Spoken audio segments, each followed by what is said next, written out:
Coming back from a trip, I found my bags on the front steps with a note.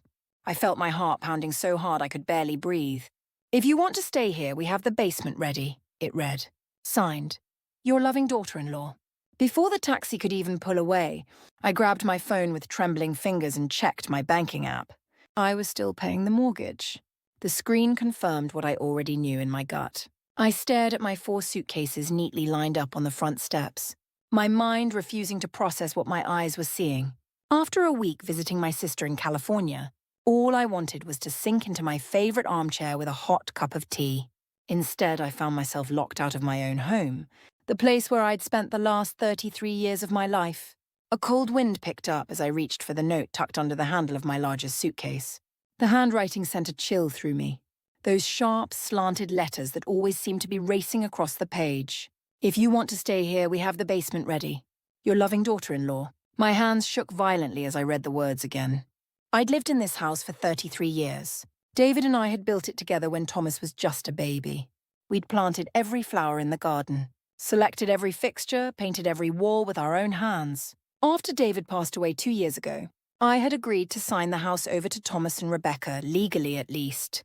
But I was still the one making the quarterly mortgage payments of $5,600. I fumbled with my phone and checked my banking app again before the taxi even pulled away, needing the confirmation of what I already knew in my heart. "Yes, Mrs. Jensen. We can confirm your automatic payment of $5,600 processed last Friday as scheduled," the customer service representative verified when I called. "Thank you," I whispered, my voice cracking as I ended the call. A sharp gust of cold wind bit at my cheeks as I stood there, 68 years old, staring at my belongings on the front steps of what was supposed to be my home. The wind picked up then, carrying the first hints of rain, as if nature itself was reflecting my inner turmoil. I should have seen this coming, the whispered conversations between Thomas and Rebecca whenever I mentioned updating my kitchen. The repeated suggestions about senior living communities where I wouldn't have to worry about maintaining a garden. The way they'd completely rearranged the living room while I was visiting my sister last Christmas, relegating my reading chair to the storage room. Small changes that weren't so small after all. The basement door was unlocked. Inside, a twin mattress had been placed against the concrete wall with a small nightstand and lamp beside it. My clothes had been hung on a metal rack. My books, photo albums, and personal keepsakes were stacked in cardboard boxes labeled Mom's Things, in Rebecca's perfect handwriting. I sank onto the thin mattress, feeling the cold of the concrete floor seeping through my shoes. Through the tiny window near the ceiling, I could see the house where I'd raised my son, buried my husband, and apparently lost my place in this family. My phone vibrated with a text from Thomas. "Mom, we need the space. Rebecca has been asking for a home office for months. The basement has everything you need. Don't make this difficult. Don't make this difficult." As if I was the problem. As if I was the one being unreasonable. I felt my throat tighten with emotion. I'm not someone who cries easily, but hot tears welled up and spilled down my cheeks. I thought of all the nights I'd stayed up with Thomas when he had severe food allergies as a child. The second job I'd taken to pay for his graduate school when David's career hit a rough patch. The weeks I'd spent taking care of Lily so Thomas and Rebecca could take that European vacation they'd always wanted. And now I was reduced to a burden, an inconvenience to be tucked away in the basement where I wouldn't disturb their perfect life. I couldn't bring myself to respond to Thomas's text. Instead, I called Elaine, my oldest friend. "Marie, what's wrong?" she asked immediately, hearing the pain in my voice. "I need somewhere to stay," I managed to say, each word feeling like broken glass in my throat. "They've put me in the basement." Elaine didn't waste time asking for explanations. "I'll be there in 20 minutes, she promised. As I waited on that thin mattress surrounded by the boxed-up remnants of my life, something shifted inside me. This house had been my heart for 33 years. I'd poured everything into it, my love, my retirement savings, my dreams. And now they thought they could simply push me aside like I didn't matter. The basement door rattled as the wind intensified outside. I looked at my trembling hands and slowly curled them into fists. They had no idea who they were dealing with. I wasn't just Thomas's mother or David's widow. I was Marie Jensen, and I refused to be invisible anymore.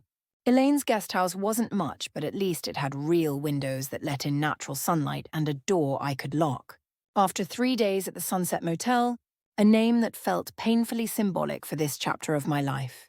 I was grateful to be somewhere that didn't charge by the night.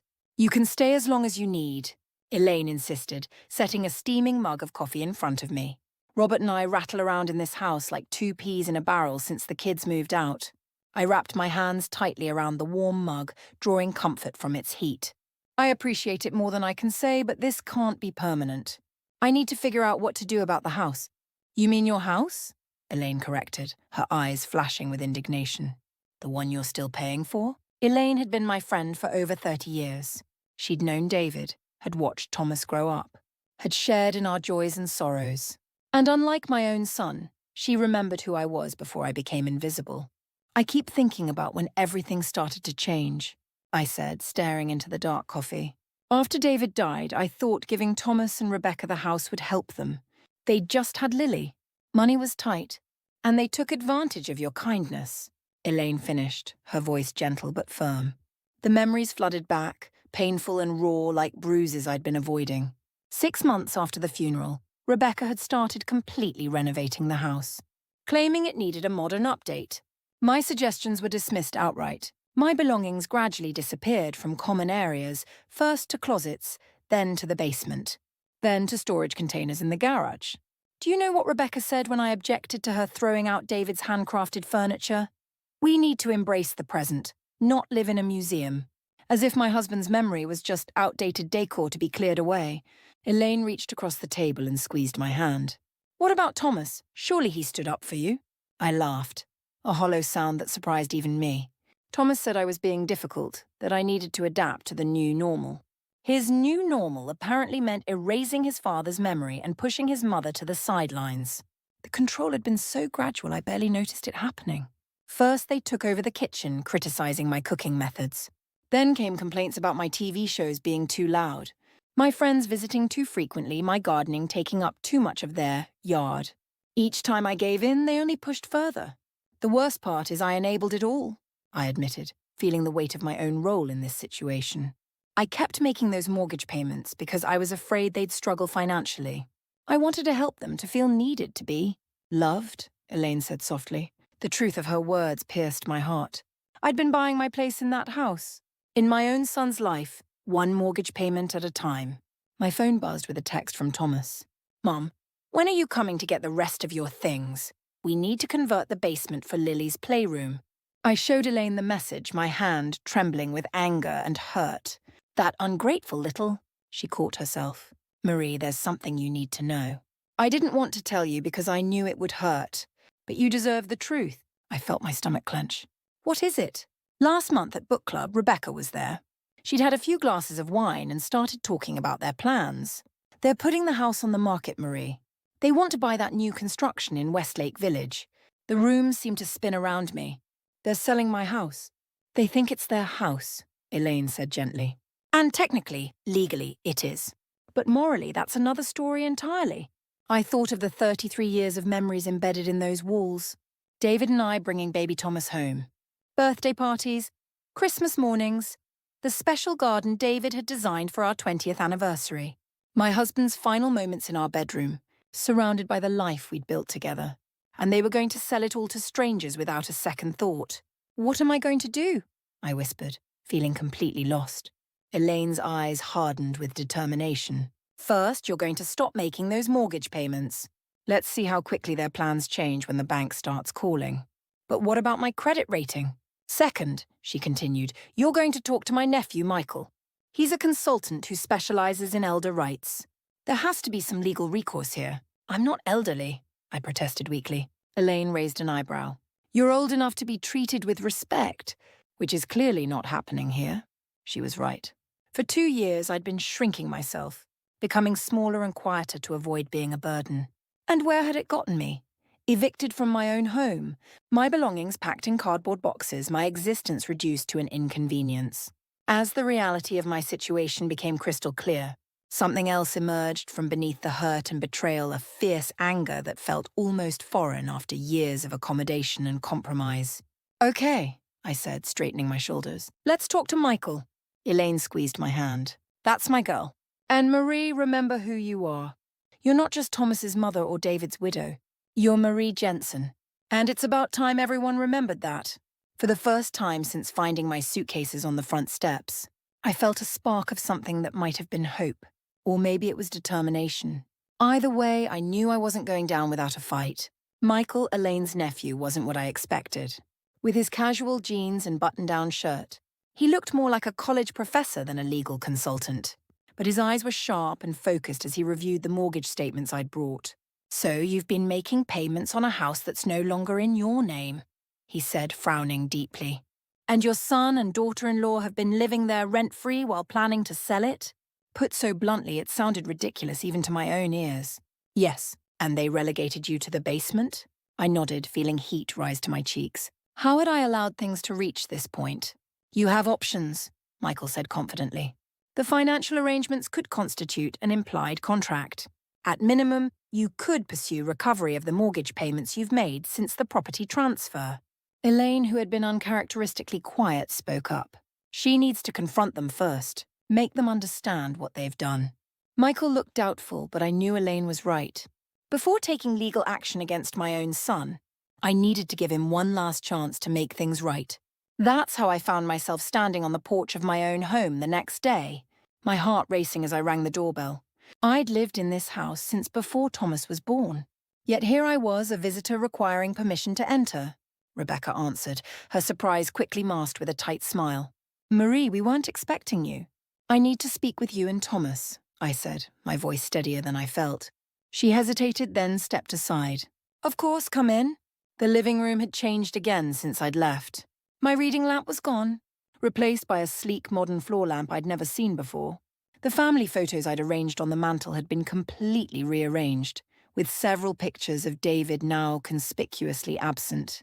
Thomas emerged from the kitchen, wiping his hands on a dish towel. "Mum, what are you doing here?" "I came to talk about the house," I said directly. "Elaine told me you're planning to sell it." They exchanged a quick glance that confirmed everything. "We were going to tell you," Thomas said, not quite meeting my eyes. "Once everything was finalized." "Finalized," I repeated, feeling my anger rising. "This was my home for 33 years. Your father and I built this house. We raised you here?" Rebecca sighed dramatically. "Marie, we understand you have sentimental attachments, but we need to do what's best for our family now." "Your family," I repeated, the words tasting bitter. "And what am I?" An uncomfortable silence filled the room. "Mom?" Thomas finally said, his tone condescending. "You signed the house over to us?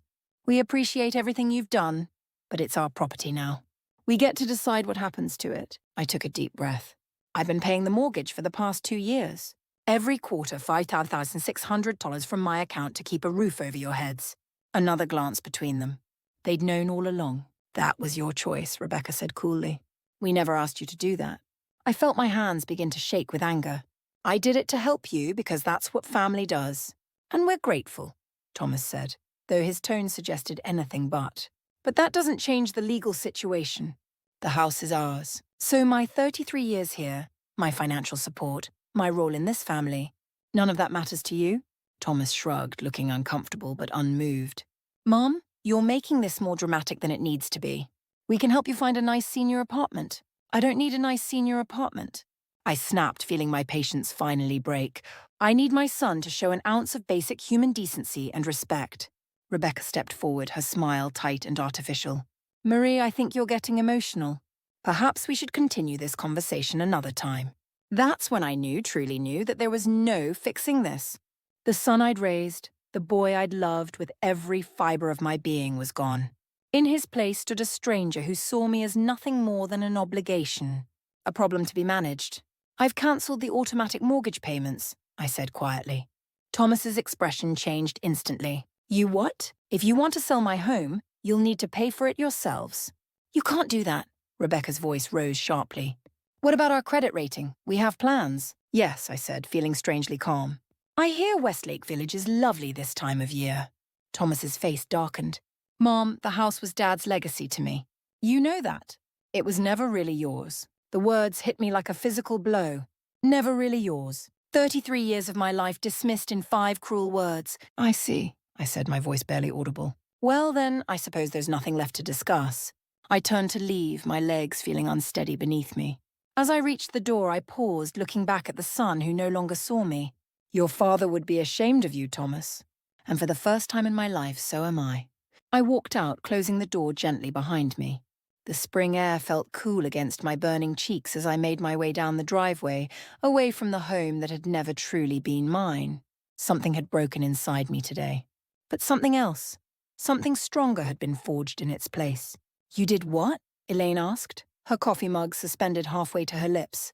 "I cancelled the payments," I repeated, still surprised by my own boldness. "I told them if they want to sell the house, they'll need to pay for it themselves." Elaine set her mug down with a decisive thunk. "Well, it's about time." Michael, who had insisted on joining us after my confrontation, looked less enthusiastic. "It's a good first step, but we need to protect you legally. If your name isn't on the title anymore, you could be liable for the missed payments without any claim to the property." The adrenaline that had carried me through the confrontation was starting to fade, leaving room for doubt to creep in. "Have I made a terrible mistake?" "No," Elaine said firmly. "You finally stood up for yourself." Michael tapped his pen thoughtfully against his legal pad. "Let's be strategic about this. I'm going to contact the bank tomorrow, explain the situation, and see what options we have. In the meantime, you need to gather every shred of evidence that shows you've been making these payments." I nodded, grateful for David's insistence on keeping meticulous financial records. At least I had that. "What about my things still at the house?" I asked, suddenly worried. Elaine squared her shoulders. "I'll go with you to collect them. If they give us any trouble." I still remember how to swing the softball bat from our community league days. Despite everything, I found myself laughing. Elaine had always been fiercely protective, even back in high school when she'd confronted the girls who'd made fun of my second-hand clothes. "I don't know what I'd do without you both," I said, my voice catching with emotion. Michael reached over and squeezed my hand. "You're not alone in this, Mrs. Jensen. We'll make sure they don't take advantage of you anymore." The next morning, a call came from First National Bank. I answered nervously, expecting questions about the missed mortgage payment. "Mrs. Jensen, this is Daniel Phillips from the mortgage department. We've received a request to discuss the situation with your property on Maple Avenue." I gripped the phone tighter. "Yes, that's correct. I understand you've been making payments on a property that's no longer in your name. Our records show consistent payments from your account for the past 26 months. "Yes," I confirmed, "but I've decided to stop those payments." There was a pause. "Mrs. Jensen, I don't normally do this, but would you be willing to come into the branch to discuss this further? I think there might be options you haven't considered." 2 hours later, I sat across from Daniel, a kind-faced man about my son's age, as he explained something called an equitable lien. Essentially, by consistently paying the mortgage on a property from which you derive no benefit, you may have established an interest in the property even without being on the title. Hope fluttered in my chest. "What does that mean exactly?" "It means you could potentially place a lien on the property for the amount you've contributed. They wouldn't be able to sell without addressing that lien." For the first time since finding my suitcases on the front steps, I felt a glimmer of control returning. "There's something else," Daniel said, lowering his voice slightly. "Your son called this morning quite upset about the missed payment. He seemed completely unaware of how mortgages actually work." I wasn't surprised. Thomas had always relied on others to handle the practical aspects of life. First David and me, now Rebecca. And apparently my quarterly payments. "What did you tell him?" "That missed payments severely impact credit scores and could eventually lead to foreclosure proceedings," Daniel said. He didn't take it well at all. As if on cue, my phone buzzed with a text from Thomas. "Mom, we need to talk about the mortgage ASAP." I showed Daniel the message. "What would you like to do, Mrs. Jensen?" he asked. It was such a simple question, but no one had asked me that in years. What did I want, not just regarding the house, but with my life? I thought of the confrontation with Thomas and Rebecca, their casual dismissal of my contributions, their assumption that I would continue to finance their dreams while being relegated to the basement. "I want what's rightfully mine," I said, surprising myself with the firmness in my voice. Daniel nodded, respect evident in his expression. "Then let's make that happen." That afternoon, armed with information from Daniel and legal advice from Michael, I took another unexpected step in my new life. I applied for a job. The Help Wanted sign in the window of Harmony House Community Centre had caught my eye as I walked back to Elaine's house. "You want to work at the community centre?" Elaine asked, eyebrows raised when I told her. "I was an accountant for 30 years, I reminded her. "And I need my own income, my own life. I can't just hide out in your guest house forever." Elaine considered this. "Well, Sophia, who runs the place, is a wonderful person." 2 days later, I had my first shift. My feet ached and my back protested by the end of it, but the satisfaction of earning my own money again was something I hadn't felt in years. When I returned to Elaine's, exhausted but strangely energized, there were 6 missed calls from Thomas on my phone. I listened to the first voicemail. "Mom, the bank called about the mortgage. They mentioned something about a lien." "What are you doing? Call me back immediately." I deleted it without listening to the others. For once, Thomas would have to wait for my convenience, not the other way around. Elaine brought me a glass of wine and sat beside me on the porch swing. "How does it feel?" she asked softly. I considered the question, watching the sunset paint the sky in brilliant oranges and pinks. "It feels like spring after a long winter," I said. "Like I've been sleepwalking since David died." "And now you're Marie again," Elaine finished for me. I nodded, raising my glass in a small toast. "To Marie Jensen." I'm not going to let myself be erased. After 3 weeks of working at Harmony House, I had settled into a routine that felt surprisingly fulfilling. My contribution was modest but meaningful, and the work kept my mind active and engaged.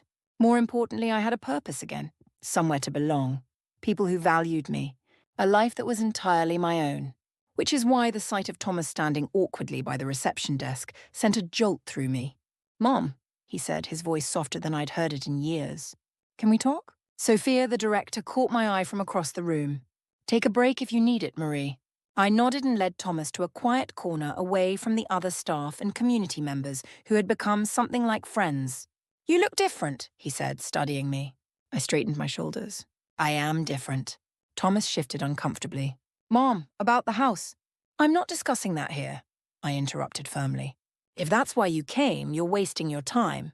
"Please," he said, a note of desperation creeping into his voice. "Rebecca and I were in trouble. The bank called about a lien, and our credit score is dropping because of the missed payments." I observed my son, his expensive watch, his perfectly styled hair, the subtle scent of cologne that probably cost more than I earned in a day at Harmony House. Everything about him screamed entitlement and privilege, a life cushioned by others' sacrifices. "What do you want from me, Thomas?" He leaned forward. "We need you to lift the lien and resume the payments, just until we can sell the house." The sheer audacity of it almost made me laugh. "And what do I get in return?" "We'll make sure you're taken care of," he said, as if offering a great kindness. "There's a really nice senior community in Brookside." "Stop," I said, raising my hand. "I'm not interested in being taken care of. I've been taking care of myself and you for years." "Mom, be reasonable. You can't keep working here." He gestured around the community center dismissively. "You're almost 70. 68, I corrected. "And I'm doing just fine, thank you." Thomas's face hardened slightly, his mask of contrition slipping. "Fine. What do you want? A percentage of the sale?" I studied him, this stranger wearing my son's face. "I want my home back." He blinked, then laughed nervously. "That's not possible. We've already made an offer on the condo in Westlake Village." "Not my problem." Thomas's expression darkened. "It is your problem if you want a relationship with your granddaughter, with any of us." The threat hung in the air between us, ugly and explicit. My own son was using my love for his daughter as leverage. "Are you threatening to keep Lily from me?" He had the decency to look slightly ashamed, but pressed on. "I'm just saying that families need to support each other. Rebecca and I have a plan for our future, and you're standing in the way." "The way I stood in the way when I gave you part of my retirement fund for graduate school? Or when I took care of Lily for weeks so you and Rebecca could take that European vacation? Or when I signed over the house and kept making payments so you could save for that luxury SUV you bought last summer?" Thomas flushed. "That's not fair." "No," I agreed, feeling a strange calm. "It's not." My break was almost over. I stood up and straightened my blouse. "I need to get back to work." "Mom, please." Thomas's voice cracked slightly. "We need this. The condo in Westlake Village is perfect. We can't lose it." For a moment I saw the little boy who used to run to me with tears in his eyes when he scraped his knee, looking to me to make everything better. But that boy was gone. In his place sat a man who saw me as nothing more than a means to an end. "I'll think about it," I said finally. "But I need something in writing from you and Rebecca first. Meet me at Michael Wallace's office tomorrow at 2 p.m. Relief washed over Thomas's face. "Thank you, Mom. You won't regret this." As he left, I couldn't help wondering if I already did. The next day, I arrived at Michael's office early, my stomach in knots. I'd barely slept, going over and over the decision I'd reached in the middle of the night. Thomas and Rebecca arrived precisely at 2, both dressed as if for an important business meeting. Rebecca's smile was tight but triumphant as they took seats across from Michael's desk.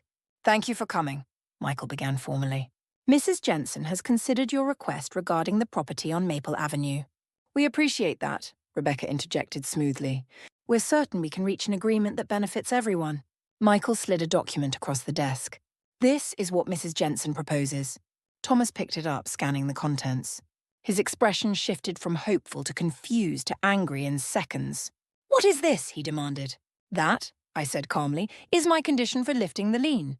I will resume mortgage payments, but the house will be sold to me, not to strangers." Rebecca snatched the paper from Thomas's hands. "This is ridiculous. You want us to sell you the house for the remaining mortgage balance. It's worth at least 3 times that." "It's worth exactly what I've put into it," I replied. 33 years of payments, repairs, and improvements. Thomas's face had turned an alarming shade of red. "You can't do this. The house is legally ours. With a lien against it," Michael pointed out, "which significantly complicates any potential sale." "We'll fight this," Rebecca said, her voice cold. "We'll get our own lawyer." I nodded, having expected this reaction. "You can try, but the legal proceedings will take time, months, maybe years. Your credit scores will continue to suffer. And that dream condo in Westlake Village will go to someone else." The truth of this sank in visibly. Thomas and Rebecca had overextended themselves, counting on a quick sale of my house to finance their upgrade. "You planned this all along," Thomas accused, his voice barely above a whisper. "From the moment we moved you to the basement." "No," I said quietly. "I just finally stopped allowing myself to be used." Rebecca stood abruptly. "We need to discuss this privately." As they stepped out, Michael gave me an approving nod. "You're doing the right thing, Mrs. Jensen." I wasn't so sure. The look of betrayal in Thomas's eyes haunted me. Had I become as calculating and cold as they were? Before I could dwell on it further, the office door opened. Thomas and Rebecca returned, faces grim but resigned. "We'll accept your offer," Thomas said stiffly. "But I hope you realize what this means for our relationship." I met my son's gaze steadily. "I do. And I hope someday you'll realize what it meant when you put my suitcases on the front steps." The first night back in my house, I couldn't sleep. I wandered from room to room, running my fingers along familiar walls, tracing the door frame where we'd marked Thomas's height each year, standing in the kitchen where David and I had danced on our 30th anniversary. It had been 3 months since the confrontation in Michael's office. 3 months of legal paperwork, of tense exchanges with Thomas and Rebecca as they reluctantly moved out, of rebuilding my life piece by piece. The house felt both familiar and strange.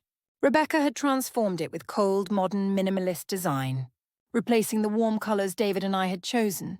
The kitchen had been remodeled with sleek, impersonal appliances. But underneath the cosmetic changes, the bones of the home remained the squeaky third step on the staircase.